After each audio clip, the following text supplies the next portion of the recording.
Students mic খারাপ হয়ে গেছে যে কারণে এই মোবাইলের যে ক্যামেরা সেটা থেকেই তোমাদের সঙ্গে কথা বলছি। যাই হোক, যেটা মেন বিষয় সেটা হচ্ছে ক্লাস 12-এর পরে যে গ্র্যাজুয়েশন কোর্স বাঁচবে তার মধ্যে অন্যতম ভালো professional degree course BBA, BCA আর বিএসসি মিডিয়া সায়েন্স। তিনটেই খুব হাইলি প্রফেশনাল ডিগ্রি কোর্স, অবশ্যই নো ডাউট। কিন্তু আমি তোমাদের বলবো অবশ্যই নিজেদের ক্যারেক্টারিস্টিক ওয়াইজ যদি এই কোর্সগুলো চয়েস করতে পারো তাহলে কিন্তু তোমাদের জন্যে ভবিষ্যতে প্লেসমেন্ট পাওয়া বা কেরিয়ারে সাফল্য পাওয়াটা অনেক সহজ হয়ে যাবে।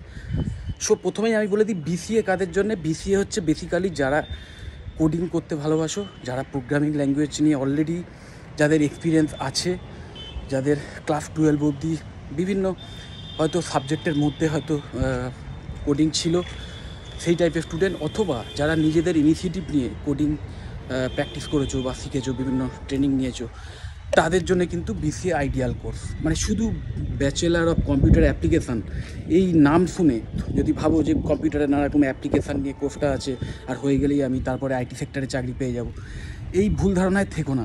ভালো করে সিলেবাসগুলো দেখে নেবে, সিলেবাসটা দেখে নিলে তোমরা একটা আইডিয়া পেয়ে যাবে। যদি তোমাদের ম্যাথামেটিক্যাল স্কিলটাও কিন্তু খুব ভালো থাকা দরকার, তো সেই ব্যাপারগুলো যদি থাকে এবং ওই যেটা বললাম কোডিং সম্পর্কে যদি অলরেডি এক্সপিরিয়েন্স থাকে তবেই কিন্তু এই কোর্স চয়েস করো।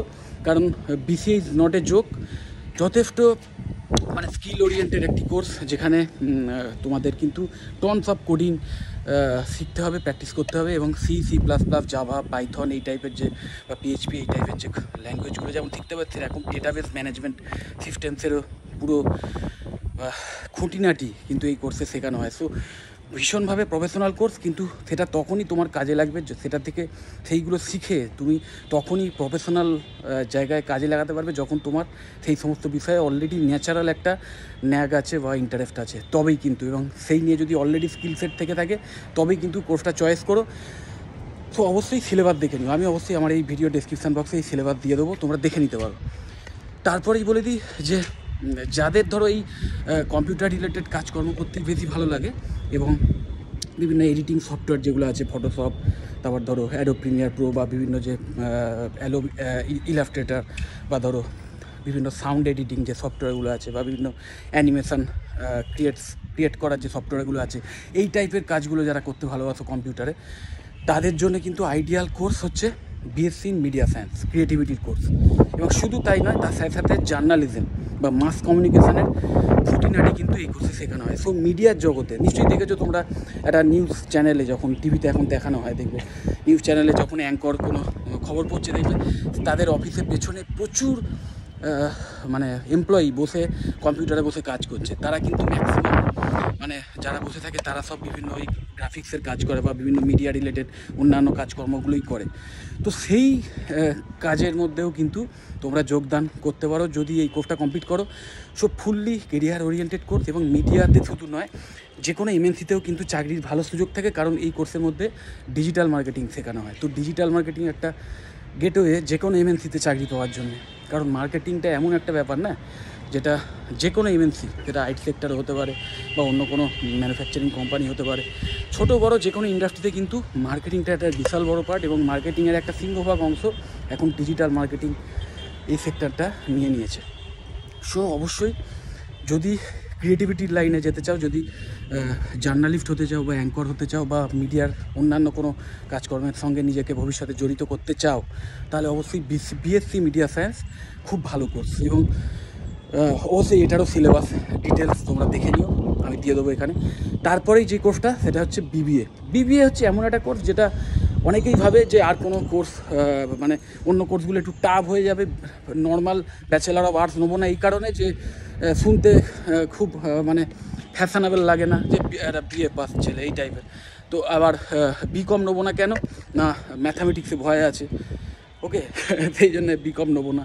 আর সায়েন্স নেবো না কেন, বিএসসি পড়বো না কারণ সায়েন্সের ব্যাপারগুলো মাথার ওপর দিয়ে বেরিয়ে যায়। তো ইজি কোর্স হিসেবে বিবিএ নিয়ে নিই, একটু স্টাইলিশও হবে, নামটাও বেশ অদ্ভুত বা একটু ইউনিক নাম, হ্যাঁ, লোককে বলতে পারো বিবিএ করেছি।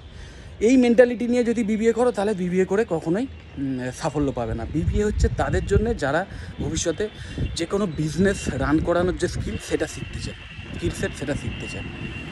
মানে যে কোনো বিজনেসে অ্যাডমিনিস্ট্রেটিভ লেভেলে কাজ করার যে স্কিল সেট সেটা কিন্তু এই বিবিএ কোর্সের মাধ্যমে শেখানো হয়। সো যদি তোমার নিজের মধ্যেও সেই সমস্ত ট্রেডসগুলো ন্যাচারালি থেকে থাকে তবেই কিন্তু এই কোর্সটা নিও। মনে রাখবে একটু এক্সট্রোভার্ট যারা লোকজনের সঙ্গে মিলেমিশে কাজ করতে ভালোবাসে, যারা বিভিন্ন চ্যালেঞ্জ সেই চ্যালেঞ্জের সম্মুখীন হতে ভালোবাসে, যেগুলো বিভিন্ন রিয়েল লাইফ প্রবলেম সেটাকে সলভ করার যাদের রিয়েল টেন্ডেন্সি রয়েছে, সেই টাইপের স্টুডেন্টরা যদি সিরিয়াসলি এই মেন্টালিটি নিয়ে বিবিএ কোর্সটা কমপ্লিট করে যে আমি একটা বিজনেস কীভাবে একদম জিরো থেকে রান করিয়ে একদম টপ লেভেলে নিয়ে যাওয়া যায় সেই ব্যাপারটা আমি শিখতে চাই এবং সেটাতে আমার ইন্টারেস্ট রয়েছে, তাহলে কিন্তু বিবিএ একটা আইডিয়াল কোর্স। এবং এই কোর্সটা করার পর ঠিক যেরকমভাবে যে কোনো এমএনসিতে একটা ভালো ম্যানেজারিয়াল পোস্টে চাকরি পেতে পারো, ঠিক তেমন নিজে একটা স্টার্ট আপ শুরু করতে পারো, মানে সোজা কথায় একটা বিজনেস স্টার্ট করতে পারো। এবং বিজনেস স্টার্ট করার ক থেকে শুরু করে একদম XYZ অবধি সবই কিন্তু এই কোর্সের মধ্যে শেখানো হয়। সো বুঝতে পেরেছো আশা করি যে কোন টাইপের স্টুডেন্টদের কোন কোর্স বাছা উচিত। আমি এই সিলেবাসগুলো অবশ্যই দিয়ে দেবো, 3টে কোর্সের ম্যাকআউটের যে সিলেবাস আছে সেইগুলো লিঙ্ক আমি অবশ্যই আমার এই ভিডিও ডিসক্রিপশান বক্সে দিয়ে দেবো। এবং যে সমস্ত কলেজে বেশ অ্যাফোর্ডেবল ফিজের মাধ্যমে হাই কোয়ালিটি এডুকেশান প্রদান করা হয় ম্যাকআউট অ্যাফিলিয়েটেড, আর অবশ্যই যে সমস্ত কলেজে প্লেসমেন্ট সাপোর্ট আছে ভালো, বা ভালো ইন্ডাস্ট্রি ট্রেনিংয়ের ব্যবস্থা করা হয়, এই টাইপের যে কলেজগুলো আছে সেই সমস্ত কলেজের ওয়েবসাইটের লিঙ্ক আমি দিয়ে দিচ্ছি ভিডিও ডেসক্রিপশান বক্সে। অবশ্যই মাথায় রাখবে যে কলেজের ওয়েবসাইটের লিঙ্ক আমি দিলাম না তার মানে এই নয় যে সেই কলেজ ভালো নয়। আমি সেই কলেজ সম্পর্কে ডিটেলে জানি না, যে কারণে আমি দিইনি। তো সেই কলেজ অবশ্যই ভালো হতে পারে, তো সেইগুলোও যদি তোমাদের পছন্দ হয় তোমরা সেখানেও অ্যাডমিশন প্রসিডিওর স্টার্ট করতে পারো। আর এই কলেজগুলোর যে লিঙ্ক আমি দিয়ে দিলাম সেইগুলোরও ভিজিট করে তোমরা সেই কলেজ সম্পর্কে ডিটেল জেনে নিয়ে সেই সমস্ত কলেজে যে অ্যাডমিশন এনকোয়ারি ফর্ম থাকে সেটা ফিল আপ করে রেখে দিতে পারো। তাহলে তোমরা সেই কলেজের যারা এক্সিকিউটিভ আছে তারা যখন কথা বলবে তোমার সঙ্গে ফোন করবে তখন সেই কলেজ সম্পর্কে আরও ডিটেলে জেনে নিয়ে সেই কলেজেও অ্যাডমিশন প্রসিডিওর ইচ্ছে হলে স্টার্ট করতে পারো। যদি মনে হয় ভিডিওটা ভালো অবশ্যই লাইক দিও, চ্যানেলটা সাবস্ক্রাইব করে দিও। আর যদি এই ভিডিওটা থেকে মনে হয় যে এই ভিডিও থেকে আমার বন্ধুবান্ধবের কিছু শেখা মানে শিখতে পারে তাহলে অবশ্যই তাদেরও ভিডিওটা শেয়ার করে দিও। টাটা।